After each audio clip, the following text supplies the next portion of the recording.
Are you married, Mr. Name is Gillis, single. Where do you live? Hollywood, Alto Nido Apartments. We're in Hollywood at the corner of Franklin and Ivar.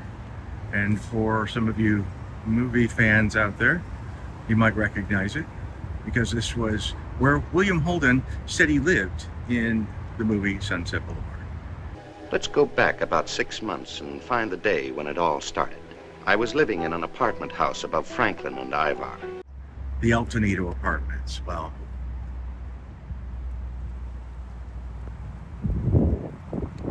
here we are at William Holden's apartment. The camera went in. That was his apartment. Today's video is about an actor who was the lead in my favorite film of all time, Sunset Boulevard. He played Joe Gillis in the movie, and his name is William Holden. I was going to do this whole profile biography thing about William Holden and his film career, but honestly, that's all over the place. I mean, it's a quick Google, you could do that. So I figured I'd just pare it down and do what I do, and that's the death stuff. So we're going to William Holden's condominium in Santa Monica, California. And we're going to just pick it up at the death investigation. Thomas Noguchi, the coroner, wrote in his book, Coroner, about it. I also had the autopsy report, so let's just go into William Holden's demise. This is William Holden's Santa Monica condominium building.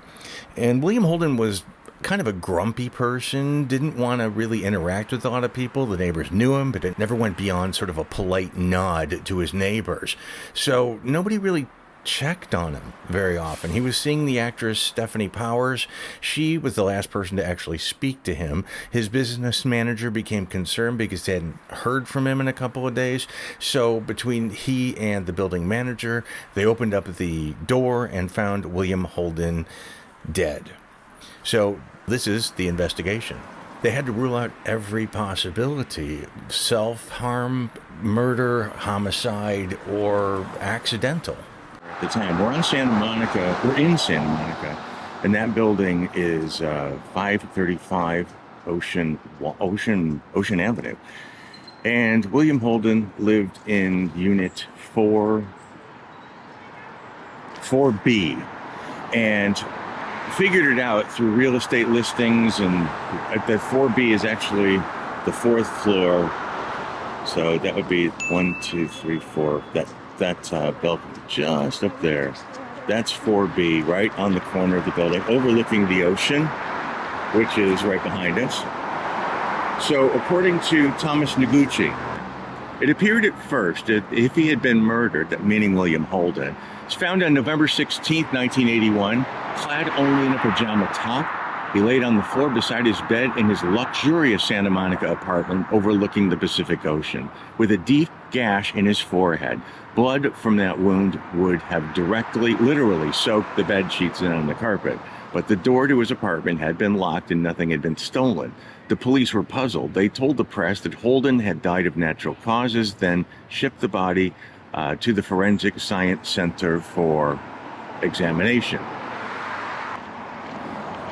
So Noguchi figured that William Holden was dead for probably at least 4 days before he was found. Noguchi says, later in my office, I received the report and was startled by one finding. He had died with a 0.22% alcohol in his blood, more than double the 0.10%, which is the legal definition of driving under the influence of alcohol by California Vehicular Code. Had alcohol contributed to his death in some way? So he asked the chief of the homicide detectives and asked him to join him at Holden's apartment in that Unit 4D. His apartment seemed to have been inspired by the Hong Kong setting of the film Love is a Many Splendid Things. All the furnishings were Chinese, with black lacquered heavy wood tables, brass-based lamp fixtures with rich oriental carpets. Nothing in the apartment seemed out of place except in the bedroom where he had died.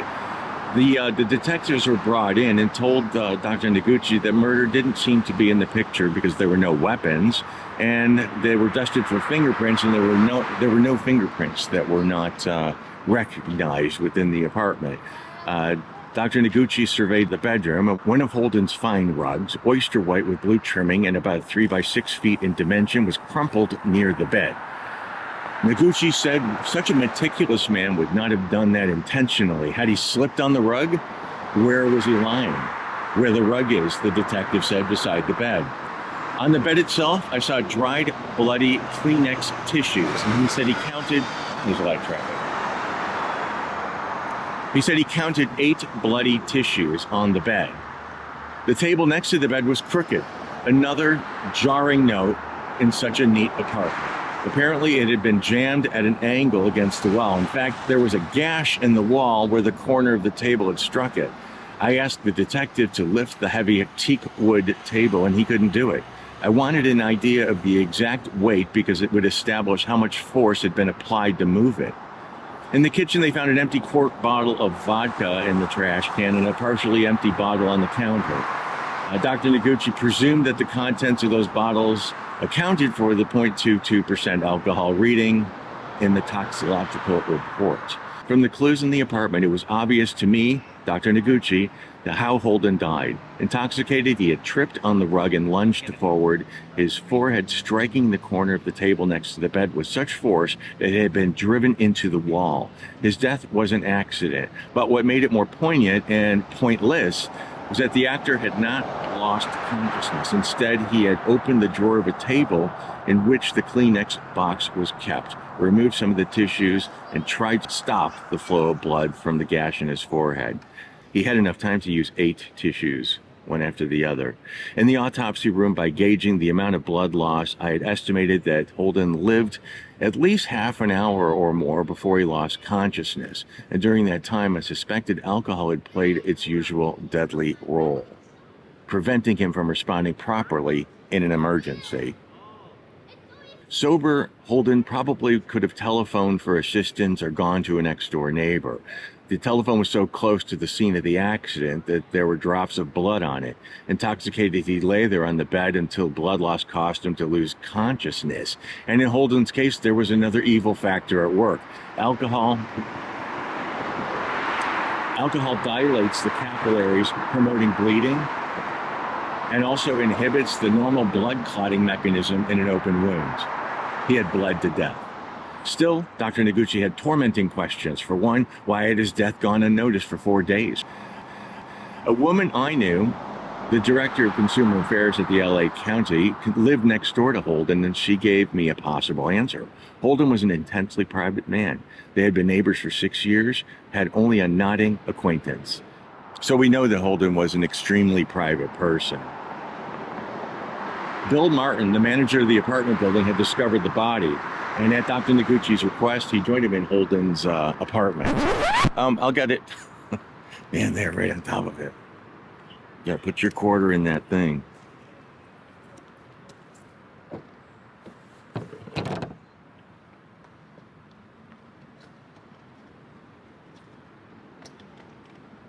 And in LA fashion, we'll see how much a quarter gives us.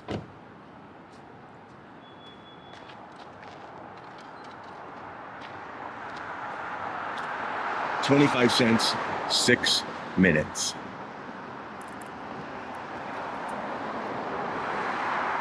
Bill Martin, the manager of the apartment building, had discovered the bodies. At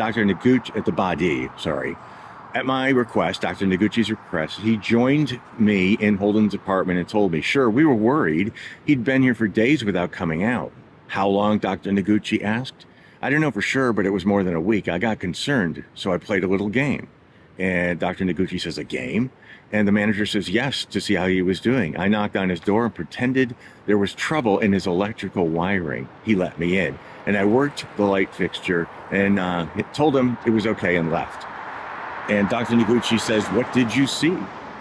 And the manager said, I suspected he'd been drinking, but he was okay. Then some days later, he was still here. I was really worried, so I came back. Standing outside the door of the apartment, he relaxed. He told us because he could hear the television inside, he thought Holden must be all right. But when the actor didn't respond, he quickly became alarmed and used his passkey to open the door. William Holden perished of a wound which should not have been fatal. There had been ample time to summon help, and even if medical attendants found him unconscious after the summons, they would have saved him by modern medical procedures, including blood transfusions. So basically, he was drunk and he hit his head on a table and he bled to death. It's very simple. His autopsy report was cause of death is exsanguination and blunt laceration of scalp. He also had fatty metamorphosis of the liver, which, that's drinking. That'd do that. But he was, let's see, date of birth, 1918, April 17th, 1918. He was originally listed as a John Doe.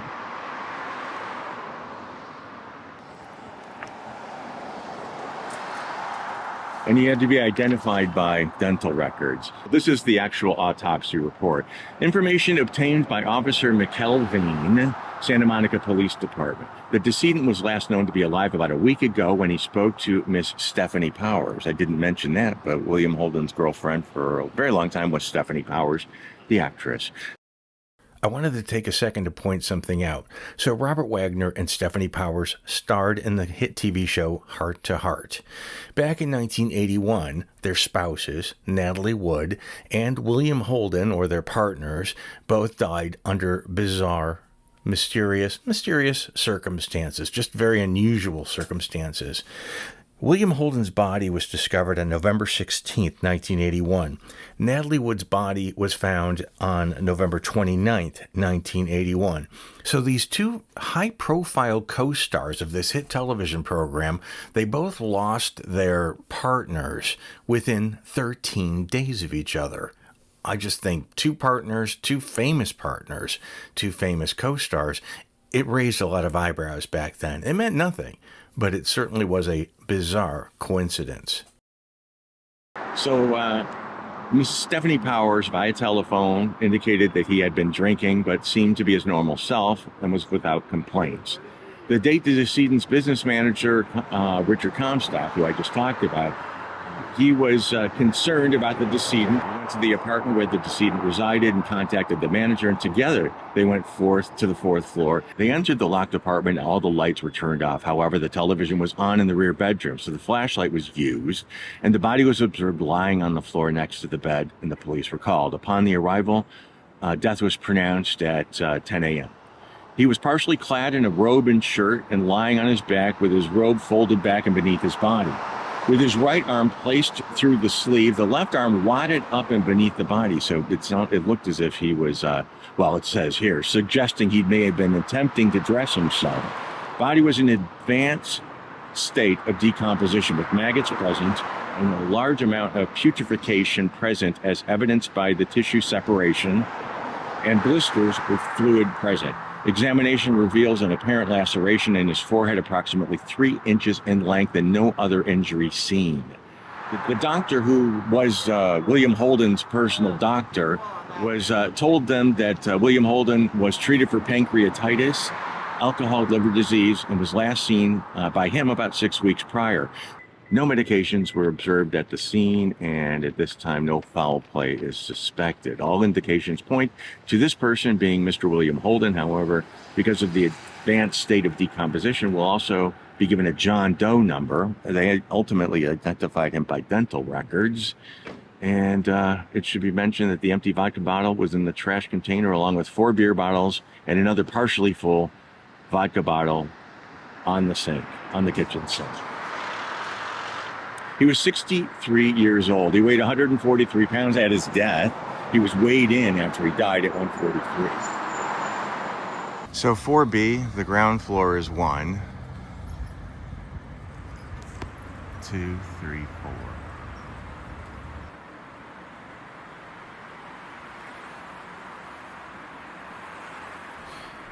William Holden was cremated at the Angelus Abbey Crematory, and his ashes were distributed by the Neptune Society in the Pacific Ocean.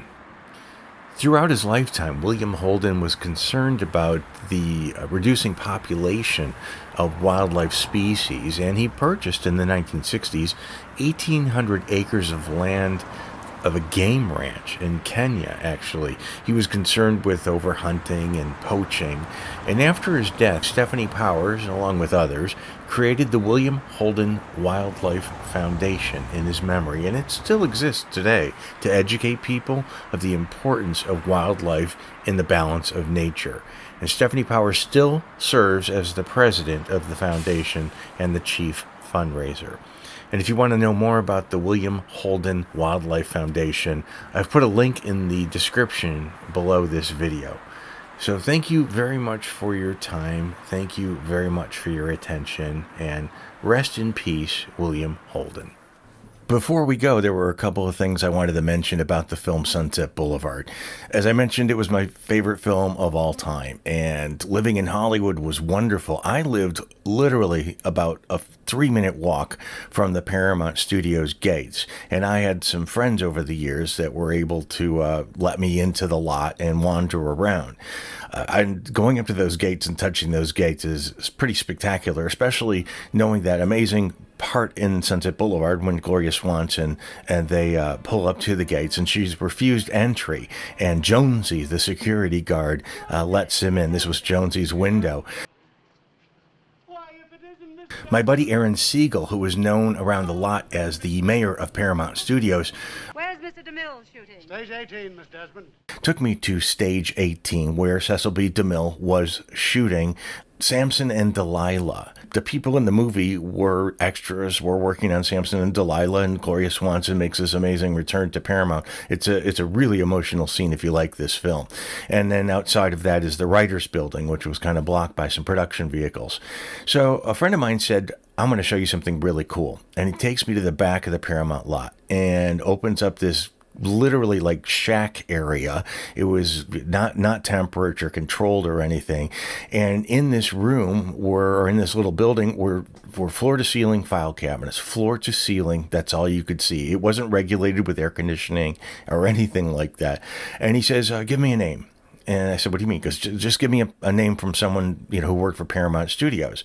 So I said, Mae West. So he walks over to a file and he pulls out the Mae West file. And in it is all the original documents to Paramount, or correspondence between Mae West and Paramount Studios, with all their business dealings, when they have to do personal appearances, when there's some sort of contractual. These were the contracts. So he says, give me another name. I'm like, I'm all down. So I give him Montgomery Clift. And in Montgomery Clift's file are several signed documents regarding sometimes they'd borrow prints of his movies to show people, but this was a real document signed by Montgomery Clift. And I got greedy and I said, okay, Gloria Swanson. And he pulls out the Gloria Swanson file, and in it is Gloria Swanson's original contract for Sunset Boulevard. It wasn't a reproduction. It was her original contract. She was paid $50,000 to make Sunset Boulevard. So it was an amazing opportunity to actually see these documents. As I understand it, the Academy at the time wanted them, the Academy of Motion Picture Arts and Sciences, but they wouldn't give Paramount access to them. So Paramount said, screw you, and they kept them in this tin shack on the lot for many years. Now the Academy does have them, and they're protected. One of the other cool opportunities of living in Hollywood is getting to meet people, and famous people, and at autograph shows. In one year, they had Betty Schaefer herself, Nancy Olson.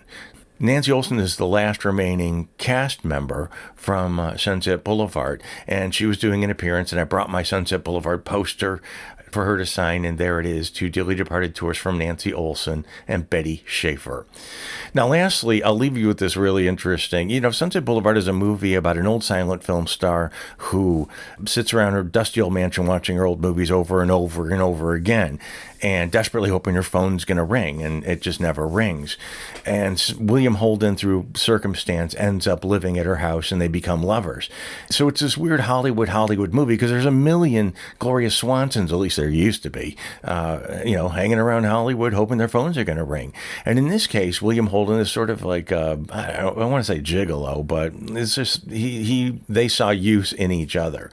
And since it's a movie about Hollywood, there's this scene where William Holden is at Gloria Swanson's mansion and gets out of the swimming pool. And my favorite movie flaw of all time. If you look at as she's toweling his back off, look closely at her sunglasses, because in the reflection you will see the crew filming this scene by the swimming pool. You'll see Billy Wilder and the crew holding lights, and it just in her sunglasses. It's the most fascinating, fabulous, poetic movie flaw I think I've ever been aware of. So that's my little Sunset Boulevard rant. And so I hope you enjoyed that, and I hope you found this video interesting. And again, rest in peace, William Holden and Gloria Swanson and Eric von Stroheim. And until next time.